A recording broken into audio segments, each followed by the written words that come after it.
Super singer சரண் அவர்களோட வீட்டு நிலை குறித்து சமீபத்தில வெளியாகி இருக்கக்கூடிய விஷயங்கள் நம்ம எல்லாருக்குமே மிகப்பெரிய ஒரு எமோஷனல குடுக்குற அளவுக்கு இருக்கு அப்படின்னு தான் சொல்லணும். அப்படி என்ன நடந்திருக்கு அப்படிங்கிறது தான் இந்த ஒரு வீடியோல நம்ம பார்க்க போறோம். சூப்பர் சிங்கர் சீசன் 11 மூலியமா ரசிகர்கள் மத்தியில மிகப்பெரிய ஒரு வரவேற்ப சரண் ராஜா அவர்கள் பெற்றிருக்காரு. இயல்பாகவே அவருக்கு கிராமிய பின்னணி பாடல் வரதும், இளையராஜா அவர்களோட வாய்ஸ் மாரியே இருக்கதும் அவரோட தனித்துவம் அப்படின்னே சொல்லலாம். அண்ட் ரொம்ப ஃபன்னான ஒரு பெர்சனா அவர் இந்த சீசன் ஃபுல்லாவே கடந்திருந்தாரு. இந்த சீசன் ஃபுல்லாவே பயங்கர ஃபன்னா இருந்து நம்மள சிரிக்க வச்சிருந்தாலுமே, அவரோட பின்னணி அப்படிங்கிறது ரொம்ப ரொம்ப சோகமா இருக்கக்கூடிய ஒண்ணா தான் இருந்திருக்கு. சரண் ராஜா அவர்களோட அப்பா, அம்மா அப்படிங்கிறவங்க மிகப்பெரிய செட்டில்டான ஃபேமிலிலாம் கிடையாது. ரொம்பவே கஷ்டப்படக்கூடிய ஒரு ஃபேமிலி தான். அண்ட் தினக்கூலிக்கு போனா தான் அன்னைக்கு அவங்களால வந்து நாள ஓட்ட முடியும் அப்படிங்கிற மாரி தான் இருந்திருக்காங்க. அண்ட் அப்படிப்பட்ட ஒரு பேக்ரவுண்ட்ல இருந்தா அவரு கொஞ்சம் கொஞ்சமா வளர்ந்து வந்திருக்காரு. அவரோட வீடு அப்படிங்கிறது ரொம்ப ரொம்ப சாதாரணமான ஒரு வீடு. கூரை வீடா தான் இருந்திருக்கு. அதுல தான் படிச்சிருந்திருக்காரு. அதுல தான் இவ்வளோ நாள் வளர்ந்திருந்திருக்காரு. அப்படி அவ்வளவு கஷ்டப்படக்கூடிய ஒரு பின்னணியில இருந்து தான் சரண் ராஜா அவர்கள் வந்திருக்காரு. அண்ட் இந்த ஒரு சூப்பர் சிங்கர் நிகழ்ச்சியில வரணும்னா, அமௌண்ட் எவ்வளோ செலவாகும் அப்படிங்கிறது நமக்கு நல்லாவே தெரியும். டிராவல் எக்ஸ்பென்ஸ் இருக்கும். அது மட்டும் இல்லாம செலக்ட் ஆனதுக்கப்புறம் அந்த டீம் பார்த்துப்பாங்க.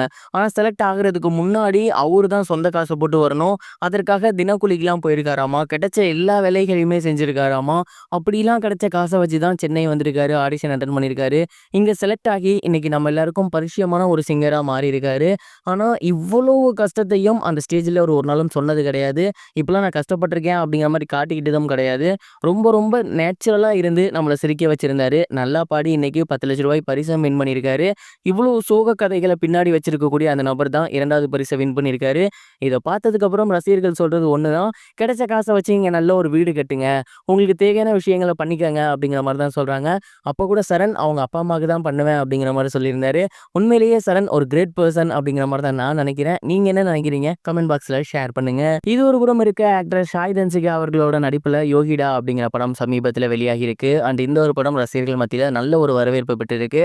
ஆக்ட்ரஸ் நடிச்சா மிகப்பெரிய கலெக்ஷன் இருக்காது. ஆனா கன்டென்ட் ஓரியன்டடா நல்லா இருந்தா மிகப்பெரிய பாராட்டுகள் கிடைக்கும். அது இப்ப சாய் தன்சிகா அவர்களுக்கு கிடைச்சுக்கிட்டு இருக்கு.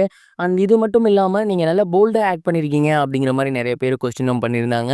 அண்ட் இந்த ஒரு விஷயத்துக்கு சாய் தன்சிகா அவர்கள் என்ன ரிப்ளை பண்ணியிருக்காங்க அப்படின்னா, உண்மையிலேயே ஒரு 17 வருஷமா இந்த இண்டஸ்ட்ரியில நான் தொடர்ந்து படங்கள் பண்ணிட்டு இருக்கேன் அப்படின்னு நினைக்கும்போது ரொம்ப ரொம்ப சந்தோஷமா இருக்கு. அண்ட் என்ன பார்த்து எல்லாரும் சொல்ற முதல் வார்த்தை ஒரு போல்டான ஹீரோயின் அப்படிங்கிறாங்க. போல்டான ஹீரோயின்னா எனக்கு அப்படியே சொல்லி சொல்லி பழகிடுச்சு. அண்ட் இப்போ பார்த்தீங்கன்னா எனக்கு வந்து கண்ணீர் துளி வந்தா கூட இந்த பொண்ணு போல்டான பொண்ணாச்சே ஏன் அழுகுது அப்படிங்கிற அளவுக்கு நானே யோசிக்கிறேன். அந்த அளவுக்கு இந்த இண்டஸ்ட்ரி என்ன மாத்திருக்கு. உண்மையிலேயே இந்த இண்டஸ்ட்ரிக்கு வந்து நான் மிகப்பெரிய அளவுல கடமைப்பட்டிருக்கேன் அப்படிங்கிற மாரி ரொம்பவே எமோஷனலா பேசியிருந்தாங்க. அண்ட் கண்ணீர் சிந்தி தான் பேசியிருந்தாங்க.